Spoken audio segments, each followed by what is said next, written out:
संत चरण रज लागता सहज, वासनेचे बीज जळून जाय। मग राम नामी उपजिया बडी, सुख घडू घडी वाढू लागे। सेवेकरता निवडलेला अभंग। जगद्गुरु जगदवंदनीय संत सम्राट वैराग्याचे मूर्तिमंत पुतळे देहू निवासी जगद्गुरु श्री तुकोबाराय यांचा हा 4 चरणाचा अभंग असून संत चरणाचा रजाचा महत्व सांगणार आहे। विठ्ठल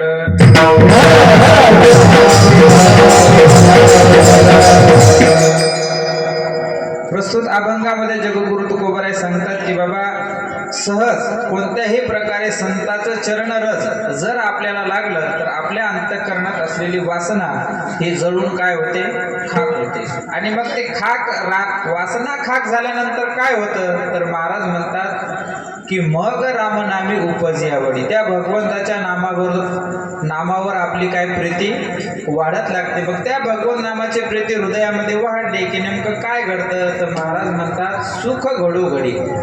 जे काही ज्या सुखाकरता रात्रंदिवस आपण धडपड करतो ते सुख आपल्या अंतःकरणामध्ये थोडं थोडं काय होत जातं, वाढत जातं। तर ते सुख कोणत्या पद्धतीनं प्रगट होतं तर महाराज म्हणतात नैनी नीर लोटे, कसं कंठी प्रेम दाटे नैनी नीर लोटे, या पद्धतीने अंतःकरणात प्रगट होते आणि त्या भगवान परमात्म्याची मूर्ती अंतःकरणामध्ये प्रगट होऊ लागते। आणि हे सगळं भगवंताला प्राप्त करण्यासाठी अगदी सुलभ साधन आहे। म्हणून तुकोबाराय म्हणतात तुका म्हणे साधन सुलभ गोमटे, सुलभ आहे आणि गोमट आहे पण हे साधन सहज घडणार नाही, हेही तुकोबाराय सांगतात। परी उपतिष्ठे पूर्व पुण्य, हे सहज प्राप्त न होता त्याला पूर्व पुण्याची सांगायला लागते। या अभंगाचा हा झाला सरळ अर्थ। विठ्ठल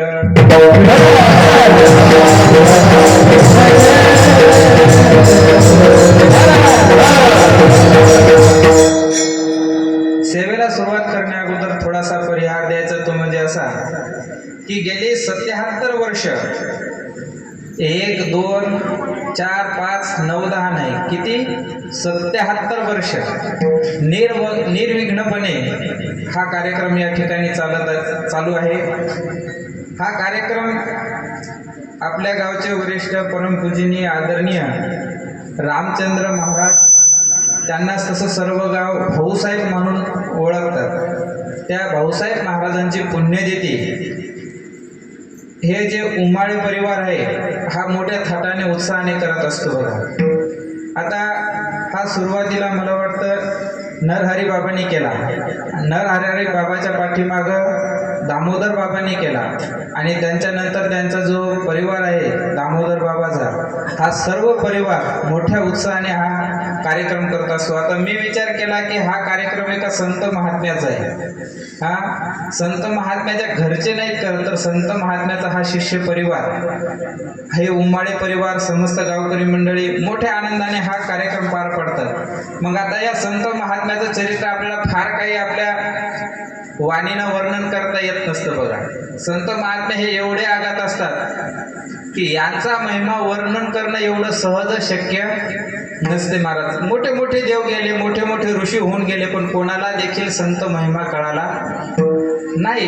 पण मग आता आपल्याच्यानं काय वर्णू आता न पुरे ही वाणी, यांचं वर्णन करण्याकरता आपली वाणी पुरे पडत नाही, मग कशा पद्धतीने त्यांचं वर्णन करावं। म्हणून जगद्गुरु तुकोबारायचा आधार घेऊन त्यांचा अभंग घेऊन त्या अभंगाद्वारे आपल्याला जेवढं संत महात्म्याचं वर्णन करता येईल तेवढं करण्याचा प्रयत्न करायचा आहे। विठ्ठल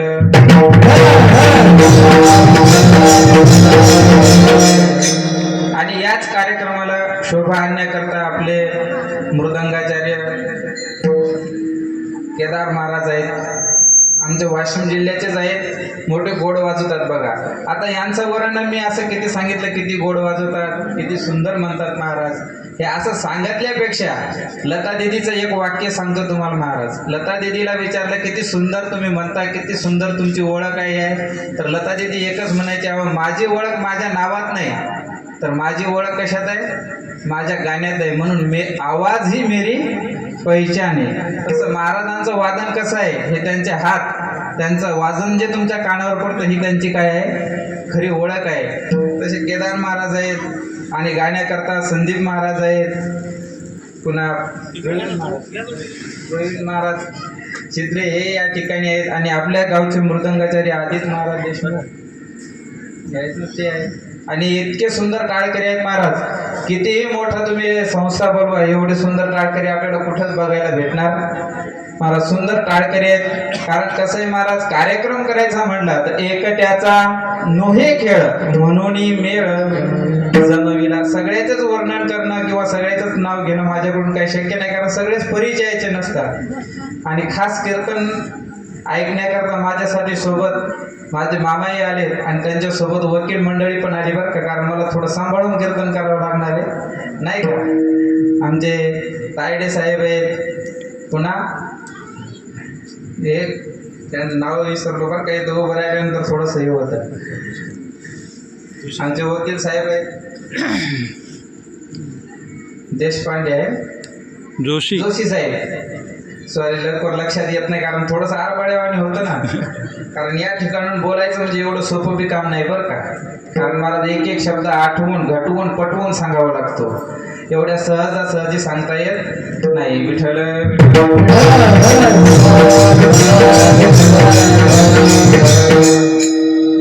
बघा अभंग एकदम सुंदर आहे तुकोबरायचा बरं का. तुकोबरायचा अभंग आहे, संत महात्म्याचं वर्णन करणार आहे. संत चरित्रात संत चरणाच्या रजाचं वर्णन करणारा अभंग आहे. आता वास्तविक पाहता ज्या संत चरण रजाचं वर्णन आपल्याला करायचं आहे ते संत महात्मे कोण होते हो महाराज. त्या संत महात्मे काय करत होते, त्यांनी असं या जगामध्ये काय कार्य केलं किंवा त्यांच्यापासून कोणाकोणाला काय काय उद्धार झाला, काही फायदा झाला का, त्या संत महात्मे नेमके करायचे काय, वागत कसे होते, याचा पहिल्यांदा परिचय व्हायला पाहिजे. मग नंतर त्यांच्याविषयी आपल्याला परिचय मिळेल आहे का नाही. पण संत महात्मे थोडक्यात म्हणायचं कोणाला, संत महात्मे नेमके असतात कोण, त्यांना ओळखायचं कसं काय. बरं संत महात्मे म्हणजे असे असतात का त्यांना दोघांच्या जागी 4 हात असतात का 4 पाय असतात, असे असतात का संत महात्मे. नाही नाही, ते दिसती ते सारखे पण वर्म जाणे तो पारखे. संत असे वेगळे काही दिसत नव्हते, माणसासारखेच दिसत होते पण माणसं नव्हते ते. मग कसे होते हे बघा, मुरारी बापू एक हमेशा दृष्टांत सांगायचे की संत महात्मे कसे असायचे. ते म्हणत एका गावामध्ये एक साधू होता बघा. तो साधू गावाच्या बाहेर राहायचा आणि गावाच्या बाहेर राहिल्यानंतर काय करायचा की गावात जो कोणी साधू यायचा, जो कोणी महाराज यायचा, तो त्या गावातून न्यायचा आणि आपल्या झोपडीवर जाऊन काय करायचं, त्यांना जेवायला घालायचा. आणि जेवायला घातल्यानंतर गावाच्या बाहेरच 1 किलोमीटर त्याला फिरवायला न्यायचा. आणि फिरवायला नेत असताना त्याच्यासोबत तो काय करायचा, चर्चा करायचा. आणि महाराज जो खरा साधू आहे त्याच्यासोबत जर चर्चा केली तुम्ही तर तो चर्चा काय करणार महाराज. तुमच्या गावात एखादा साधू महात्मा आला तर तो चर्चा काय करणार, काय चर्चा करणार. तो विचारणार का तुमच्याकडे यावेळेस हरभऱ्याचं पीक कसं काय झालं, तुमच्या इकडे यावेळेस हळद कशी काय होती, असं विचारणार का तो. नाही महाराज, तो फक्त एकच विचारणार की तुमच्या इथं परमार्थ कसा चालू, परमार्थाची कोणती दीक्षा घेतली, तुम्ही कोणत्या मंत्र, दिवसातून तुम्हाला परमार्थ करायला वेळ मिळतो का, नसेल मिळत तर वेळ काढत जा, परमार्थ करत जा असला तर. आणि डुप्लिकेट साधू जर असला, जमीन आहे, तुमचं घर कसं पीक बरं होतं का, हा तो साधू विचार. साधू महात्मा तुमच्या घर प्रपंचातली कुठलीही गोष्ट विचारत, त्याला काही घेणं देणं नसते. कारण साधू दयावरी भार बाहू हा संसार देवापायी. हे साधू महात्मे महाराज कधीच कोणाच्याही प्रपंचाचा विचार करीत, विठ्ठल आणि विठ्ठल, बाकी याच्या पलीकडे दुसरं काहीही लागत नाही. म्हणून तो साधू महात्मा न्यायचा आणि ज्या साधूनं त्या शिरफळ देऊन वाटी लावायचा. पण ज्या साधूनं त्याच्यासोबत प्रपंचाची चर्चा केली महाराज, त्या साधूला हाकलून द्यायचा. म्हणून खऱ्या साधूचं लक्षण सांगत असताना सांगतात फक्त आणि फक्त परमार्थ करतो, काही नसतं. मग हे असे साधू काय होतं, त्या साधूच्या संगतीत आल्या साधू महात्म्याची संगत सहज माणसाचा जीवनाचा उद्धार झाल्याशिवाय राहत सोबत कोणीही येऊ द्या. कारण महाराज म्हणतात जग वेद बोलविले. ज्ञानोबारायाच्या संगतीत कोणाला हो, शिक्षणाला ज्ञानोबारायाच्या संगतीत चालत असताना त्यांच्या तर काय झालं महाराज, 5 मिनिटं संगत घडल्याबरोबर म्हणजे दुसरा रेडा वेद बोलू शकतो एवढं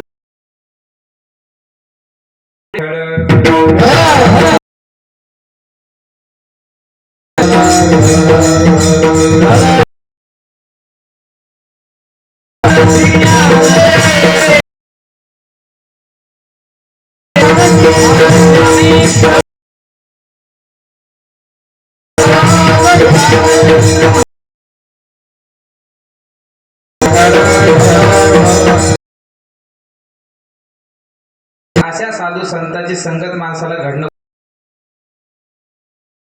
त्यांच्या संगतीत कधीही संतांचा महिमा देवही भक्ताचा उद्धार करतो आणि साधूही भक्त उद्धार करायचं म्हटलं तर देव कोण देव उद्धार करतो म्हणजे नाही पापी जाऊ मूड पापी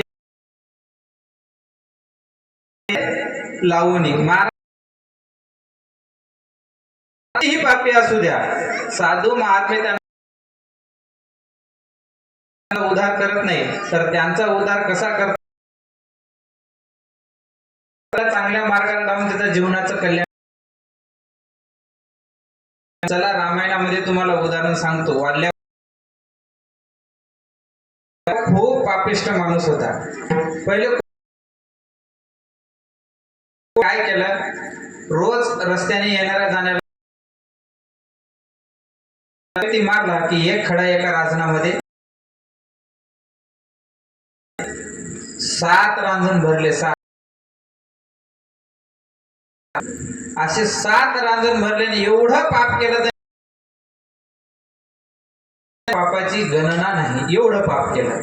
पण काय झालं, अचानक महाराज त्यांना नारद मुनी त्या रस्त्याने जातात अडवल्यानंतर काय झालं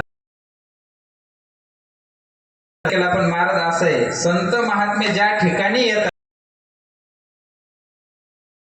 संत महात्म्याची दृष्टी पडल्याबरोबर पाप ताप दैन्य या भेटी हरिदासाची. संत महात्म्याचं दर्शन त्याच्या अंतःकरणाची पापवृष्टी होती ती सगळी काय झाली, आपोआप झाल्याबरोबर त्याच्या डोक्यात विचार आला. कारण तो याच्या पद्धतीचा तो विचार करायचा, विचारच करायचा नाही.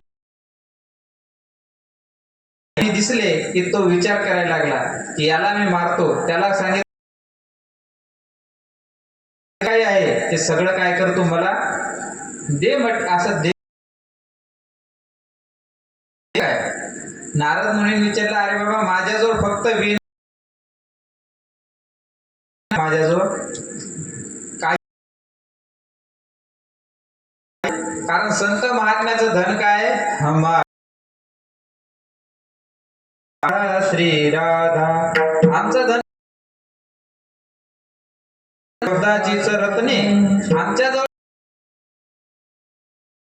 म्हणजे भगवंताचं नामचिंतनाशिवाय कुठल्याही पद्धतीचं धन नाही. आणि जे खरे संत असतात ते कोणत्या धनाची अपेक्षा करतात, ते कुठल्याही पद्धतीचे संत नाहीत. कारण संत महात्म्याचा धनाचा कुठल्याही पद्धतीचा धन संचय करत नाहीत. मग त्यांनी सांगितलं बाबा माझ्याजवळ काहीच नाही. पण वाल्या कोळी होता, ते म्हणलं काही सांगता का म्हणे महाराज, महाराज जर फॉर्च्युनर मध्ये हिंडतात तर त्याच्याजवळ पैसा नाही का म्हणे. आई सांगा लागल्या का म्हणे नारद मुनीला म्हणले. ते म्हणजे अरे खरंच माझ्याजवळ काहीच नाही, काही नव्हती, काहीच नव्हती, फक्त काय होता विना होता. आणि तो एक विना घेऊन भजन करायचे. त्याला नाही पटलं, त्यांनी सांगितलं की बाबा नाही नाही देच काहीतरी. त्यांनी नारद मुनीने एक प्रश्न विचारला जाता जाता म्हणे, अरे एवढे जे तू मारहाण करतो, एवढे जे हानी पोहोचवतो गोरगरिबांना, हे कशा करता पोहोचवतो बरं. तो म्हणे कशा करता काय, माझे मुलं आहेत घरी, आई वडील आहेत, त्यांना जगवण्याकरता मी हे सगळं करतो. त्यांनी सांगितलं तू आई वडिलांना जगवण्यासाठी करता हे सगळं करतो, मुलाबाळांना जगवण्यासाठी हे सगळं करतो, पण एक गोष्ट लक्षात ठेव, ज्याच्यासाठी तू एवढी धडपड करतो हे तुझ्या पापात सहभागी आहेत. त्यांनी सांगितलं वा वा, विचार केला का म्हणजे, अहो ते मी गेल्याशिवाय जेवत सुद्धा नाही, आणि असं कसं म्हणता तुम्ही ते की माझ्या बापात भागीदारी नाहीत म्हणून. त्यांनी सांगितलं एक काम कर, तू घरी जाऊन विचार आणि बापात हे भागीदार आहेत का. वाल्या कोळी म्हणला वा वा, मस्त आयडिया काढली, म्हणजे मी घरी विचारायला जावं तुम्ही इकडून पळून जावं. त्यांनी सांगितलं नाही नाही, पळून जाणार नाही, तू जा घरी विचार आणि विचार घेऊन परत ये, मला या ठिकाणी बांधून टाक. गेला बायकोला विचारलं का ग, तू मी जे हे सगळं पाप करतो या पापात तू सहभागी आहे का. त्यांनी सांगितलं पापात सहभागी,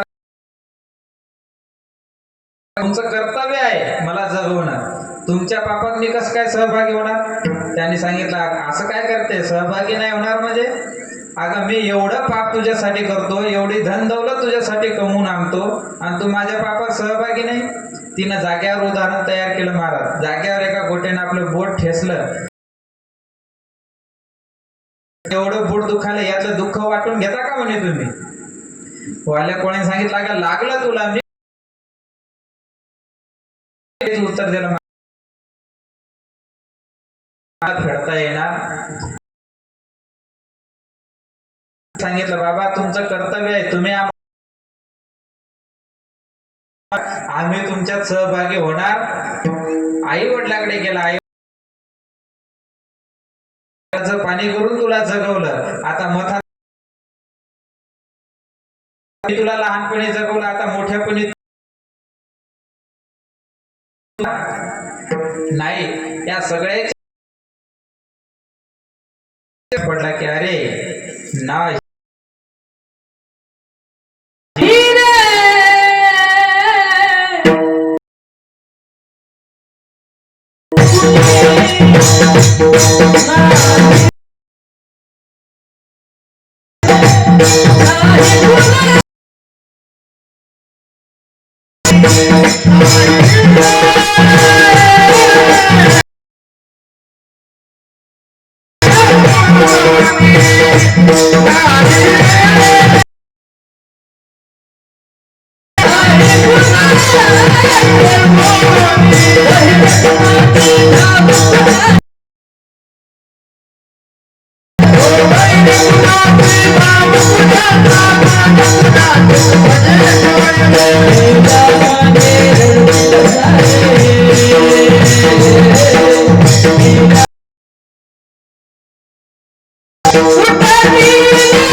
बहीण कुणाचे भाव कुणाचा, कोण कुणा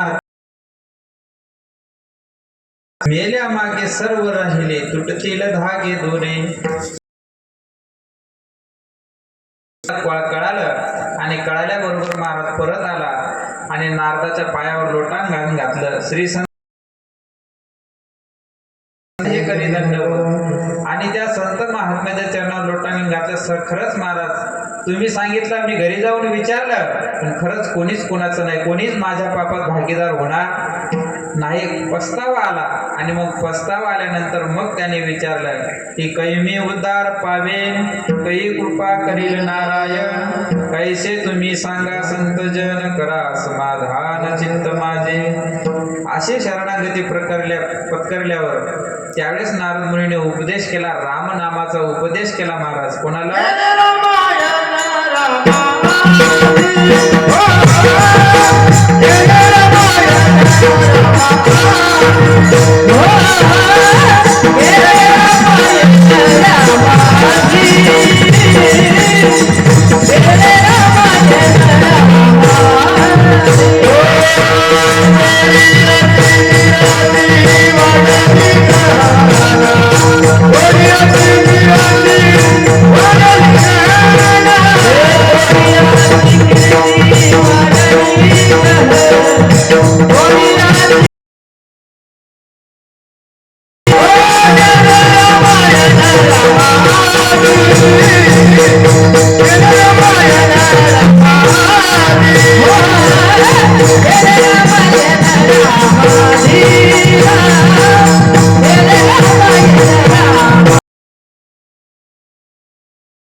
मग नारद मुनीने अशी काही कृपा केली महाराज, कोळ्याची कीर्ती वाढली गहन, केले रामायण रामादी.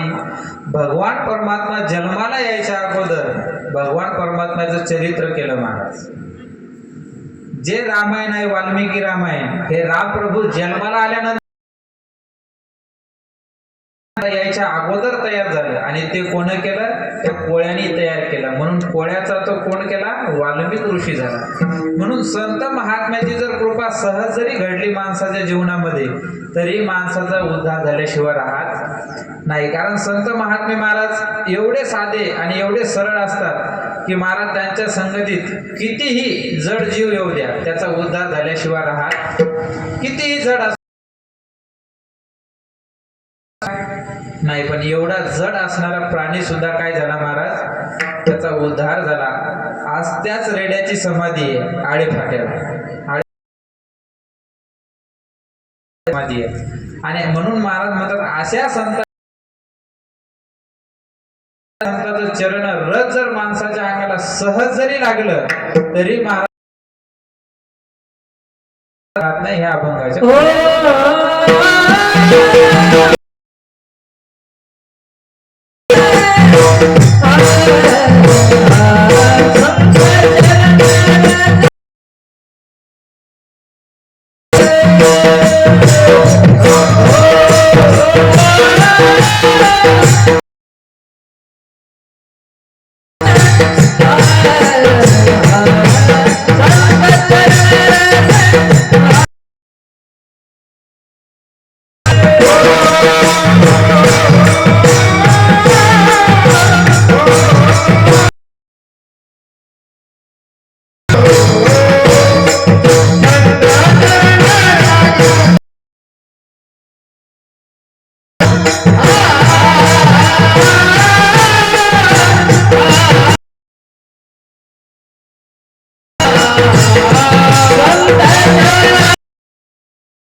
कोणते संत चरण की जे महात्मे असतात, कारण मला संत महात्मे जे असतात हे भगवंताच्या नामाला कधीच चुकत नाही बरं. मग अशा संत महात्म्याचे सहज जरी चरण, महाराज म्हणतात चरणच नाही, त्या संत महात्म्याचा कोणताही उपदेश सहज जरी घडला एखाद्याच्या जीवनात तरी महाराष्ट्राचा उद्धार झाल्याशिवाय राहत नाही असं सांगतात. बघा, एक पोपट होता आणि ते पोपट एका सज्जन माणसाच्या घरी असा लटकवलेला. सज्जनाच्या दारून अनेक सज्जन येणं जाणं करायचे. त्यात एक सज्जन त्या ठिकाणाहून चालला. त्या पोपट्याने विचारलं, का हो बाबा, कुणीकडे निघालेत तुम्ही? त्यांनी सांगितलं, कुठं नाही, मध्ये एक रामचंद्र बाबा साधू राहतात, त्यांच्या भेटी करता मी निघालो. बरोबर, साधू महात्म्याच्या भेटीला चालले? त्यांनी सांगितलं, हो मी साधू महात्म्याच्या भेटीला चाललो. विचारसाल का? त्यांनी सांगितलं, मी त्या साधू महात्म्याकडे चाललो तर तुझे काही प्रश्न विचारेल, सांग. म्हटले, काय विचारायचं? काय नाही म्हणे, त्या साधू महात्म्याला माझा एक प्रश्न विचारा की या पिंजऱ्यातून माझी काय हरकत नाही, तिथं गेल्यानंतर मी त्या साधू महात्म्याला तुझा प्रश्न नक्की विचारेल. मग हा सज्जन व्यक्ती त्या साधू महात्म्याच्या ठिकाणी गेला. नंतर विचारू, आपण तर रोजच या ठिकाणी येतो आणि रोजच साधू महात्म्याची सेवा करतो, भेटतो, बोलतो. एक काम करू, त्या पोपटाने आपल्याला अगोदर एक काम सांगितलं, आपण हा प्रश्न त्या साधू महात्म्याला विचारा. मग त्यांनी विचारला, का हो म्हणे साधू महात्मा येताना मला एक, त्यांनी मला विचारलं की साधू महात्म्याला विचारा की माझी या पिंजऱ्यातून सुटका. प्रश्न ऐकल्याबरोबर काय केलं, थोडेसे डोळे पांढरे केले, हातपाय ढिले सोडे आणि अंग सोडून दिलं. या सज्जनाला वाटलं साधू महात्म्याची आज काही तब्येत बरोबर दिसत नाही, बहुतेक यांना काहीतरी आजार असावा, म्हणून त्यांनी काही जास्त विचारलं नाही. साधू महात्म्याला उठवलं, पाणी पाजलं आणि परत निघून गेला. आणि जाता जाता त्या पोपटाच्या तिथूनच निघाला. तेवढ्यात पोपटाने विचारलं, साधू महात्म्याला विचारला का हो? त्यांनी सांगितलं, हो मी विचारला, पण त्या साधू महात्म्याची तब्येत बरोबर नसल्यामुळे त्यांनी काही उत्तर दिलं नाही, मी निघून आलो. बरं ठीक आहे, उद्या गेल्यानंतर विचार. त्यांनी सांगितलं, काय हरकत नाही, उद्या गेल्यानंतर विचार. उद्या परत तो सज्जन तिथे. दुसऱ्या दिवशी साधू महात्म्यांनी तीच कृती केली, पण उत्तर न देता तिथून निघून आले. आणि मग इकडे आल्यानंतर पोपटाने परत विचारलं, का हो प्रश्न विचारला का नाही हो? त्याने सांगितलं, विचारला, पण काय तुझा विचित्र प्रश्न आहे, काय तुझ्या प्रश्नात घोड आहे, मला काही समजत नाही म्हणे. जेव्हा मी त्या साधू महात्म्याला तो प्रश्न विचारतो, ते साधू महात्मे काय करतात, डोळे पांढरे केल्यासारखे करतात, हातपाय ढिले सोडतात आणि पडतात. पण तुझ्या प्रश्नाचं काही त्यांनी उत्तर मला आता दिलं नाही. पण पोपट हुशार होता. पोपटाने सांगितलं, काय सज्जन काळजी करू नका, त्यांनी माझ्या प्रश्नाचं उत्तर दिलं. ते म्हणे, कसं काय दिलं? तुम्हाला पाहायचं काय म्हणे, 1 मिनिट इथं उभे राहा. पांढरे केले, आपले हातपाय सोडले आणि टाकून दिलं. तेवढ्यात त्या घर मालक तिथं आला, पाहिला तर पोपट. त्याला वाटलं मेला, मेलेल्या माणसाला कोणी घरात,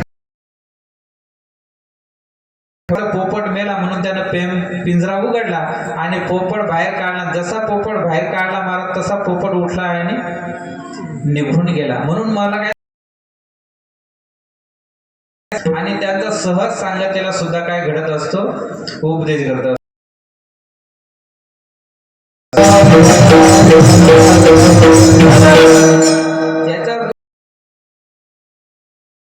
सांगायचे बघा, एका नदीवर का नाही एक साधू होता.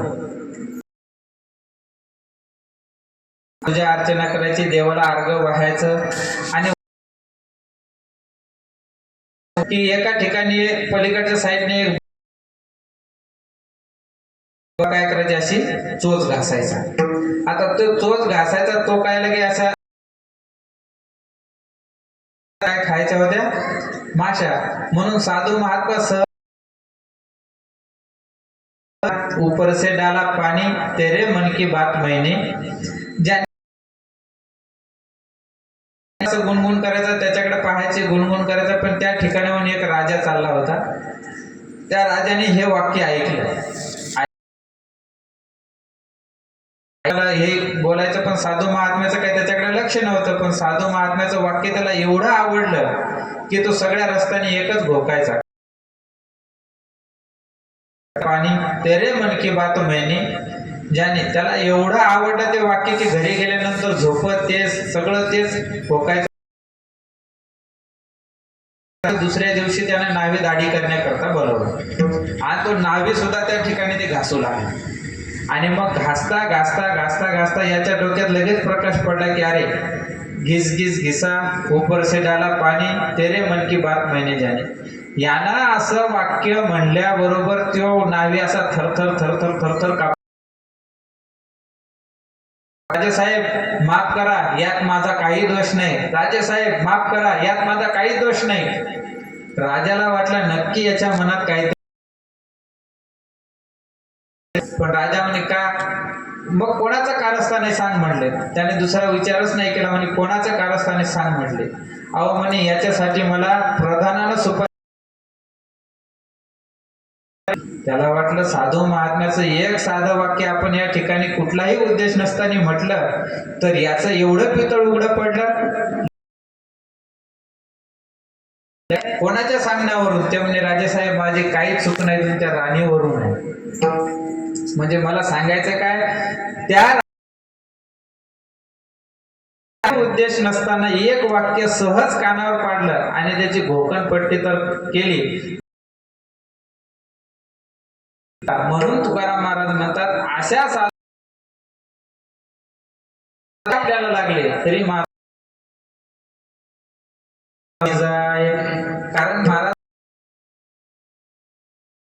कारण महाराज साधू संतांचे चरण साधे नसतात. तुमच्या भांबेरी गावातलं उदाहरण सांगतो. रामचंद्र बाबाचे सहज गावाचा एवढा मोठा उद्धार झाला, अनेक एवढा मोठा कार्यक्रम. बरं, संत महात्म्याचे चरण एकदा लागले, चरणाचा रजाचा कणाचा प्रभाव बघा किती वर्ष. संत महात्म्याच्या चरणामध्ये एवढी ताकद असते, सानिध्य. अर्थ एवढा घेऊ नका माती भक्त त्यांचे पर्यंत चालू आहे. म्हणून महाराज म्हणतात संत चरणाला साधं समजू नका. कारण झाला तर महाराज संत चरणा हृदयाचा सहज जरी स्पर्श झाला तर ही माती सुद्धा विठ्ठल विठ्ठल म्हणते. तुकोबाराच्या चरित्रामध्ये कथा भाग रोज सकाळी उठायचे आणि डोंगरावर तर कधी भंडाऱ्या डोंगरावर असे 3 डोंगर कुठले विना घ्यायचे, विठ्ठल विठ्ठल विठ्ठल विठ्ठल करत निघून जायचे. पण महाराज त्यांची बायको होती म्हणायला कर्कशा, पण तुकोबारायला कधी अन्न खाऊ घातल्याशिवाय कधी दिवस वैतागली म्हणे का हो तुकोबाराय, तुम्ही रोज सकाळी रामचंद्रावर जाता, कधी घोराडेश्वरावर जाता, तरी जाता की निदान माझी चक्कर तरी वाचेल. या डोंगरावर गेले असाल का, त्या डोंगरावर गेले असाल का, अशी चक्कर तरी वाचेल. मला सकाळी विना उचलला की माझ्या काही डोक्यात राहत नाही. घेऊन गेले तिकडच्या डोंगरावर मी जातो आणि म्हटले अहो पण माझे आपदा होते त्याचं काय. त्यांनी सांगितलं कान लावून बघत जा, ज्या रस्त्याच्या मातीतून विठ्ठल विठ्ठल असा ध्वनी निघाला असं समजायचं आज मी त्याच डोंगरावर गेले. आणि महाराज खरंच जिजाबाईनं ज्यावेळेस त्या रस्त्याला कान लावावं तर साक्षात महाराज त्या मातीतून सुद्धा काय म्हणावं. एवढंच नाही महाराज, त्यांची माती तर विठ्ठल विठ्ठल म्हणायची, पण त्या मातीचा मोल एवढा आहे की साक्षात भगवंत सुद्धा त्या भक्ताच्या चरणाची माती आपल्या अंगाला लागावी, आपल्याला लागावी याच्याकरता त्या भक्ताच्या माग पाठीमाग चालतो बरं का. नामयाचे पाठी चाले केशिराज, कशासाठी? लागावया रथ चरणीची, चरणाचे धूळ लागण्याकरता स्वतः भगवंत नामदेवरायाच्या पाठीमागे हिंडायचे. का? कारण नामदेवरायाच्या पायाची माती दुसऱ्याच्या कोणाच्या इकडे तिकडे न पडावी, आपल्या अंगाला लागावी म्हणून.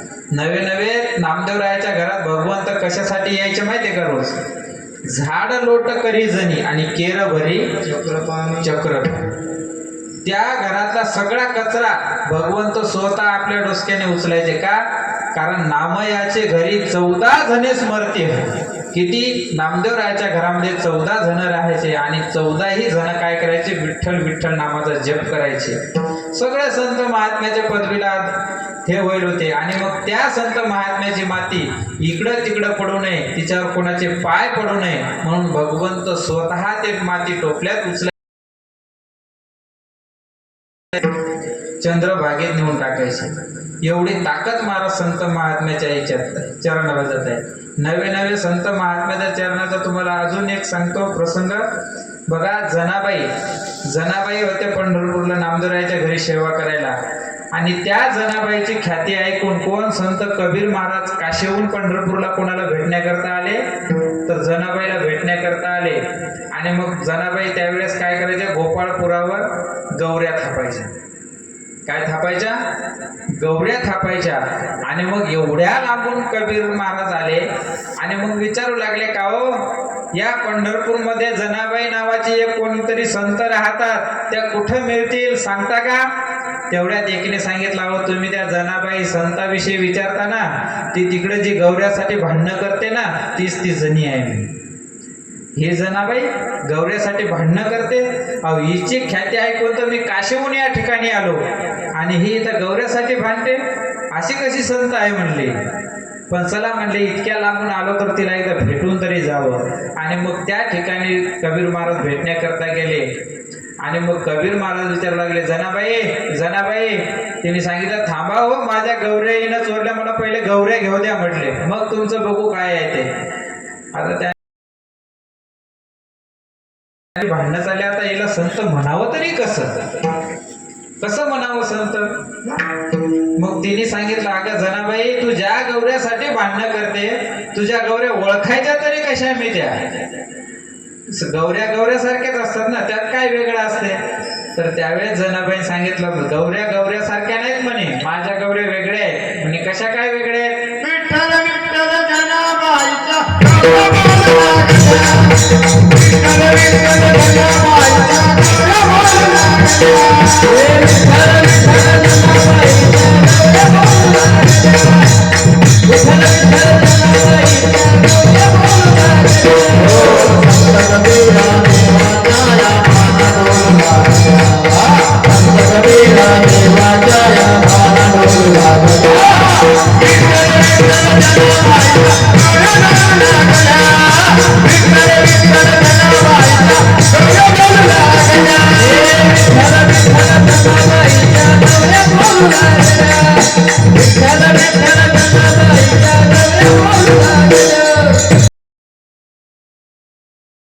विठ्ठल विठ्ठल ज्या गौरीतून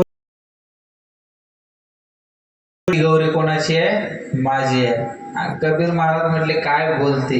विठ्ठल विठ्ठल कुठं गौरी म्हणत असते का विठ्ठल विठ्ठल? पण ज्यावेळेस कबीर महाराजांनी ती गौरी उचलली, कानाला लावली आणि जेव्हा ते ध्वनी ऐकला, अंगावर शहारी उभी राहिली. अरे बापरे, काय त्या जनाबाईचा अधिकार असेल? पण विठ्ठल विठ्ठल म्हणावी. म्हणून महाराज म्हणतात, त्या साधू संताचा अधिकार सामान्य नाही. पंढरपूरमध्ये चोखोबरायची समाधी आहे महाराज. चोखोबराय ज्यावेळेस मंगळवेढ्यामध्ये ते पहिले राजाचे त्या वेशी, त्या वेशीत पडून चोखोबरायचा मृत्यू झाला. चोखा मेळा बंका जातीचा तो महार समाजाचे होते, म्हणून पहिले जुने महार लोकांना असे तटबंदी असे बांधायला द्यायचे गावाच्या बाहेर. तर ती वेश बांधत असताना चोखोबरायच्या अंगावरती वेश कोसळली आणि त्या ठिकाणी त्यांचा देह निर्णय झाला. आणि मग आता त्या चोखोबरायच्या हाडं आणण्याकरता, अरे माझ्या चोखोबरायचा प्राण त्या मंगळवेढ्यामध्ये त्या वेशीमध्ये गेला, जा त्याचे हाडं घेऊन ये. गेला का हो की त्याच्या हाड्या जाऊन घेऊन येऊ म्हणून हजारो लोक मेले त्या ठिकाणी. अस्ती कशा आणायच्या तर देवाने सांगितलं अरे एकदम सोपे आहेत ओळखायला. म्हणजे कसं काय? अरे म्हणे त्या माझ्या चोखोबरायच्या असते. तू जा आणि अस्तीतून विठ्ठल विठ्ठल असा ध्वनी येईल, ती माझ्या चोखोबरायची असते. आणि साक्षात महाराज नामदेवराय गेले आणि बघितलं तर ती अस्थी खरंच विठ्ठल विठ्ठल म्हणत होती. आणि त्याच अस्थीची समाधी आज पंढरपूरला महाद्वारात गेल्यानंतर नामदेव पायरीच्या समोर त्या चोखोबरायची काय आहे समाधी आहे. त्या ठिकाणी समाधी दिली. म्हणून महाराज म्हणतात हे संत महात्म्य सहज चरण रज आपल्याला लागले तर वासनेचं बीज जळून जातं महाराज म्हणतात. आता ही वासना म्हणजे काय आहे हो नेमकं की ज्या वासनेचं बीज जळून जातं? म्हणजे ही वासना नेमकी काय आहे तर महाराज वासना म्हणजे इच्छा. बरं का, वासना म्हणजे काय? इच्छा. ही प्रत्येकाच्या ठिकाणी असते महाराज. आता ही वासना आणि इच्छा म्हणजे काय थोडक्यात साध्या साध्या भाषेत सांगू का? पाणी प्यावं हे नियमाने आहे, पण वासना काय म्हणायचं याला? वासना. जेवण करणं चांगली गोष्ट आहे का नाही, पण जेवण झाल्यावर तंबाखू खाणं काय आहे? वासना आहे ना. तंबाखू खाणं चांगलं आहे का? नाही, ही काय आहे? वासना आहे. जेवण खाणं सगळ्या ह्या सगळ्या काही आपल्या ठिकाणी वासनाच आहे ना. आणि वासनाचे असे 3 प्रकार सांगितले महाराज बरं का. देह वासना, एक विठ्ठल विठ्ठल,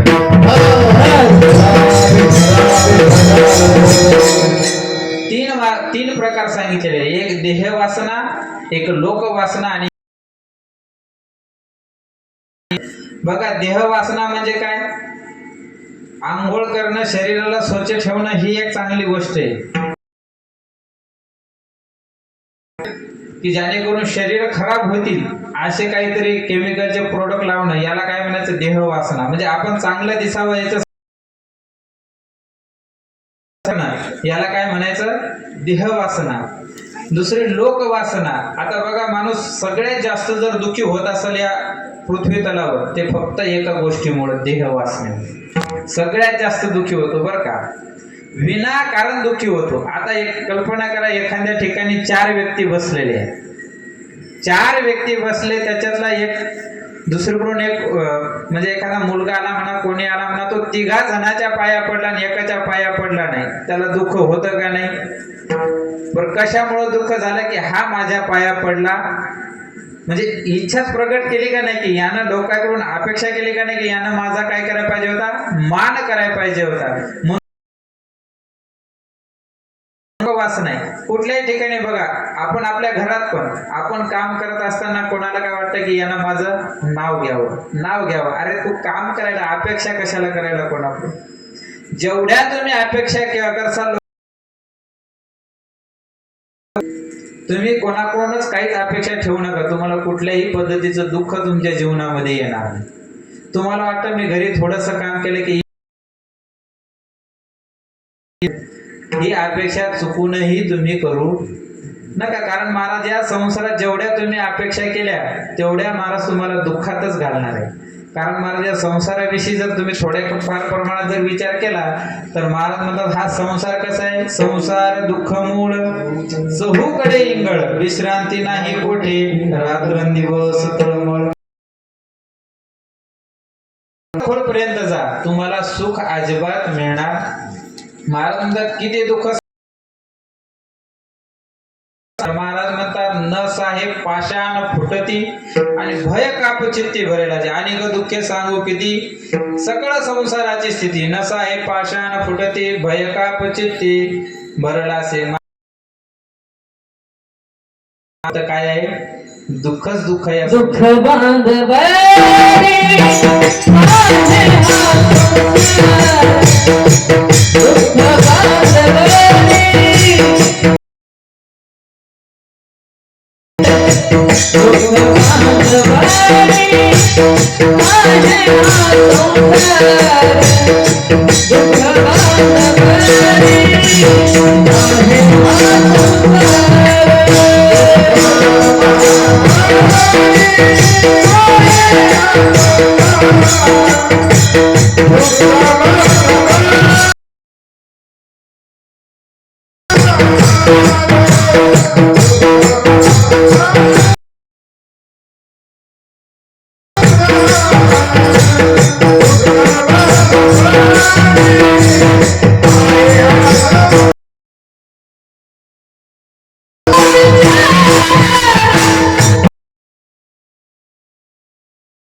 दुःख बांधवडी आहे हा संसार, सुखाचा विचार नाही कुठे. एखादा म्हणत असेल की मी एवढे इस्टेट कमवले, मी खूप सुखी आहे, अजिबात नाही.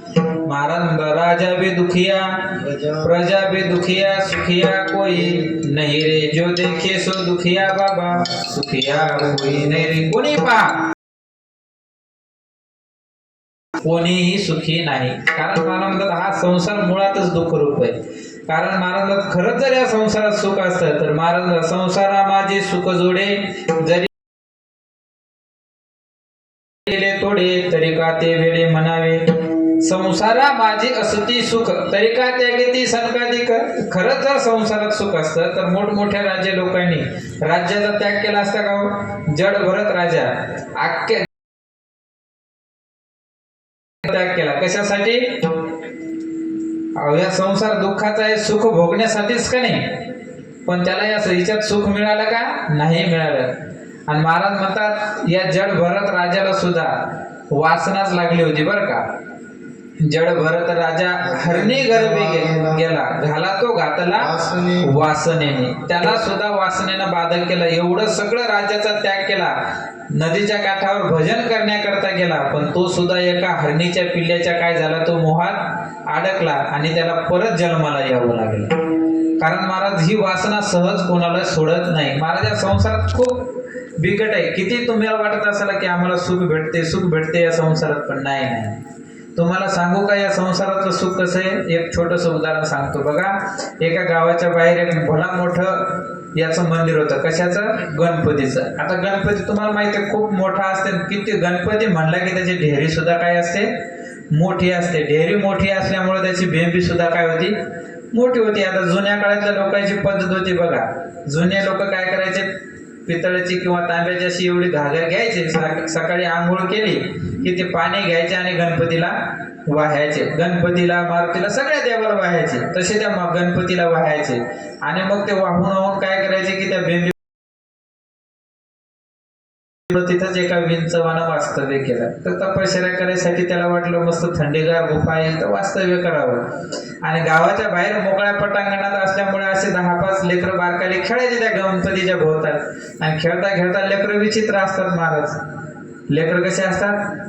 विचित्र असतात. मग त्या गणपती भोवतात खेळायला लागले. खेळता खेळता कोणी त्याच्या नाकातच बोट घाल त्या सोंडाच्या, कोणी कानाच वड, कोणी काय कर. मग एकाचं लक्ष अचानक त्या बेंबीकडे गेलं. त्याला वाटलं वा काय सुंदर बेंबी आहे. त्यानं ते बोट धरलं. त्या बेंबीत जसं बेंबीत बोट घातलं महाराज, त्या इनकोना दणका दिला महाराज. अशी आग झाली त्याच्या बोटाची, अशी आग झाली. आता ओरडणार. तेवढ्यात दुसऱ्याने विचारलं का रे काय झालं? त्याने म्हटलं काय झालं? याला वाटलं आपण जर म्हणलं आग झाली तर हा हिच्यात बोट घालणार नाही. मग त्याने सांगितलं अरे एवढी गार लागली म्हणजे वा लयच खास लागली म्हणजे तू पण बोट घाल. महाराज त्याने बोट घातलं. त्या इंचानं डबल हात दणका दिला. त्याची आग झाली. ते ओरडणार यानं बोट ठेवलं. थांब म्हणले अजून बाकी आहे. अजून काय बाकी आहे? आता मला सांगायचं काय थोडक्यात की त्याला होतं काय हो? दुःख होत होतं का नाही, पण म्हणायचं काय स्थिती आहे महाराज. आपण काय म्हणतो, वा वा संसार मस्त आहे, लय खास आहे, पण कसं आहे किती आग झाली तर सांगता येते का कोणाले. आता आपल्याच घरात बघा किती भानगडी हो, घरात किती बेलनं फेकून आणो, काही फेकून आणो, पण घराच्या बाहेर कोणी जर म्हणलं राम राम राम राम तर हसत नाही, हा राम राम राम राम. खरं हसणं असते का हो त्याचं? खरं हसणं असते का? तुम्ही सांगू नका.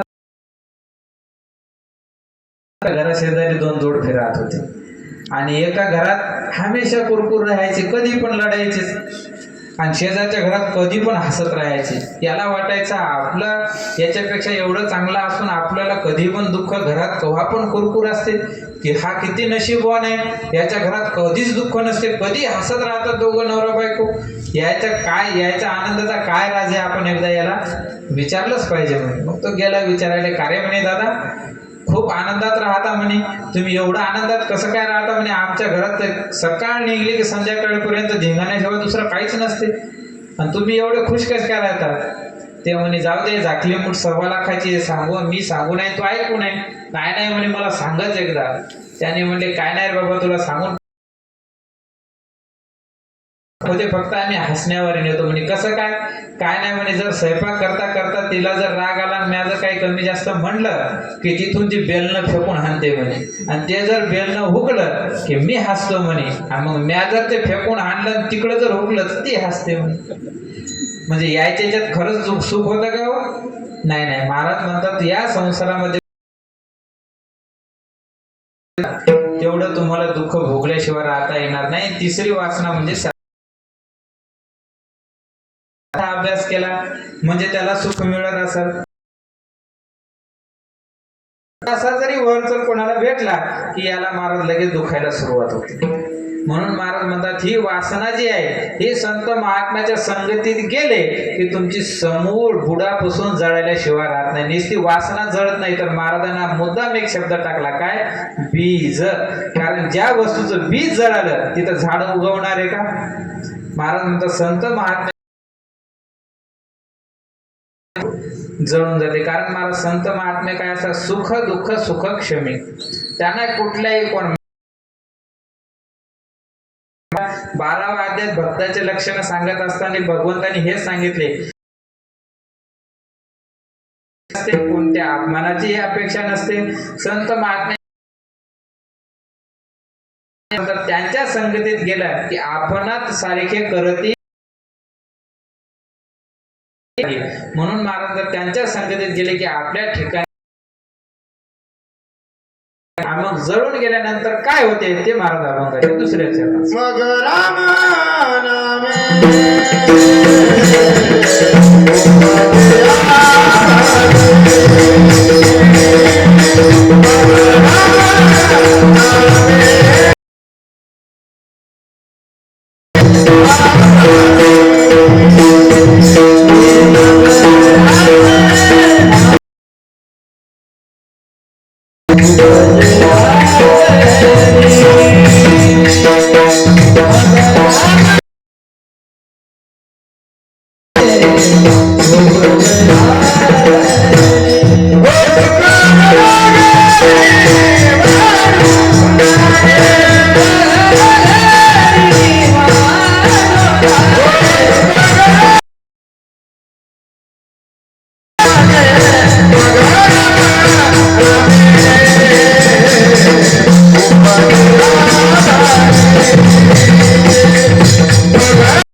माणसाच्या ठिकाणची वासना जळून जाते, आणि जळून गेल्यानंतर काय होते तर महाराज म्हणतात मग रामनामी उपजी आवडी.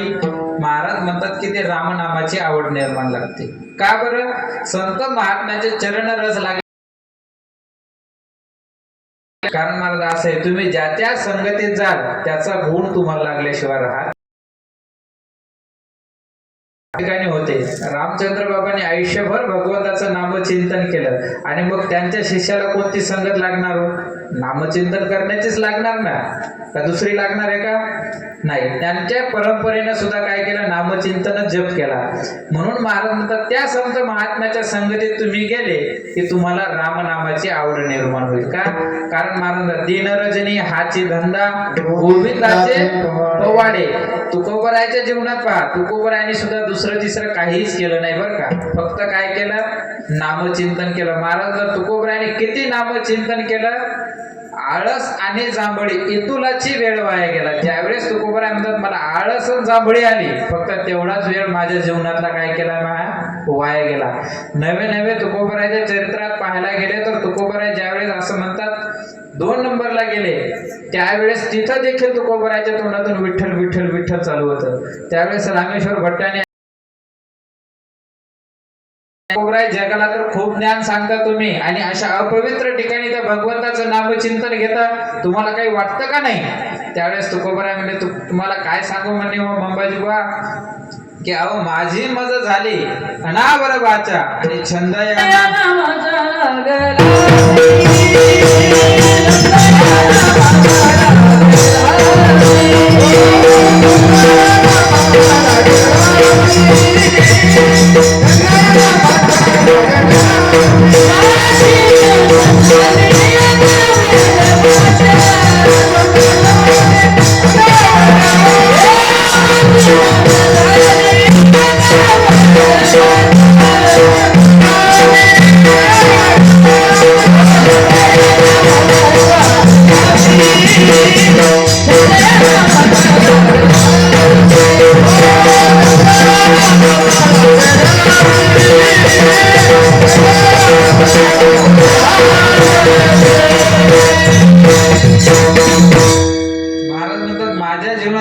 सुद्धा वया जात नाही एवढे तुकोबराय भजन करायचे. म्हणून म्हणतात त्या संत महात्म्याच्या संगतीत गेले की रामनामाची आवड निर्माण होते. मग आवड निर्माण झाल्यावर काय भेटतं? महाराज म्हणतात सुख घडोघडी वाढो लागे. पण का वाढो लागे? सुख देवाचं नाव दुसरं एक सुखच आहे बरं का. कारण भागवतामध्ये नमनामध्ये सांगितलं तापत्रय विनाशाय श्रीकृष्णाय वयम. भगवंताचे जे स्वरूप आहे त्याच्यामध्ये सत चित आणि आनंद 3 भगवंताचे स्वरूप सांगितले. त्याचं तिसरं स्वरूप काय आहे? आनंद. आनंद म्हणजे सुख. हे सुख एक भगवंताचं काय आहे? स्वरूप. रामनामाची आवड म्हणजे भगवंताच्या नावाची आवड निर्माण झाली की तुम्हाला सुख आपोआप भेटतं आणि ते सुख वाढू लागतं. म्हणून सर्व सुखाचा आराम का भ्रांती या सेका प्राप्ती होते. पण अशा सुखाची प्राप्ती होते म्हणजे मग नेमकं कशी ती म्हणजे अनुभवायला कसं येतं ते नेमकं कसं प्रकट होतं? तर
प्रगट होतं. तर कसं प्रगट होते आता बघा, एखाद्याला जर काय असं कसं व्यक्त करतो ते सुख, कोणाला सुख ही गोष्ट सांगता येते का? नाही सांगता येत. मग मला त्याचा लागतात, आनंदात नाचू लागतो, डोलू लागतो. हे त्या सुखाचे काय आहे लक्षण. तुकोबर आहे तसंच म्हणतात की तुम्हाला जे सुख रामनामाने प्रगट तुमच्या अंतःकरणामध्ये झालं तर ते कसं उमटतं बाहेर, तर महाराज कंठी प्रेम दाटे अंतःकरण असं भरून येतं, कंठात दाटून येतं, पाणी वाहत. अशा पद्धतीने ते प्रगट होतं आणि अंतःकरणामध्ये त्या भगवंताची काय होते मूर्ती प्रगट होते. हृदय प्रगटे रामरूप, त्या हृदयामध्ये भगवंताचं नाम म्हणजे मूर्ती प्रगट होते आणि मुखातून सतत रामनाम राम राम निघत राहतं. म्हणून महाराज म्हणतात त्या सुखाला किंवा त्या भगवंताला प्राप्त करण्यासाठी हे साधन सगळ्यात सोपं आहे, सुलभ आहे. हे महाराज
महाराज म्हणतात त्या भगवंताचं नामचिंतन सहज सहज तोंडाला सहज कोणाच्या बी येत नाही बरं का.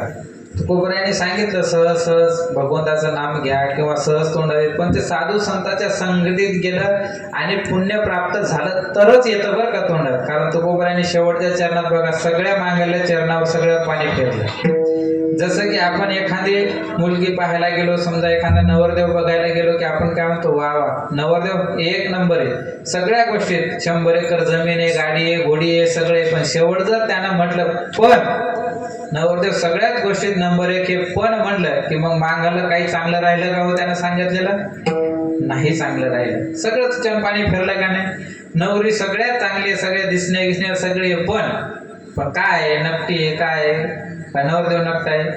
पण म्हणलं की सगळ्या तुम्ही वर्णन केलेल्या अत्यालोक विषयावर काय होतं पाणी फिरतं. तसं तुकोबराय म्हणतात तुका म्हणे साधन सुलभ गोमटे.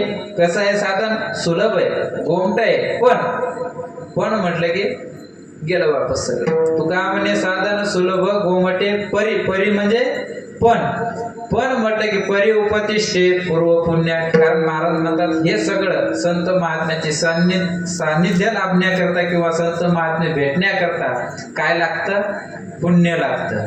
सहजासहजी संत महात्म्य भेटत नाही. एका टायमाला देव भेटत पण संत महात्म्य भेटणार नाही. संत महात्म्य कोणालाही भेटले तरी कळाले पाहिजे.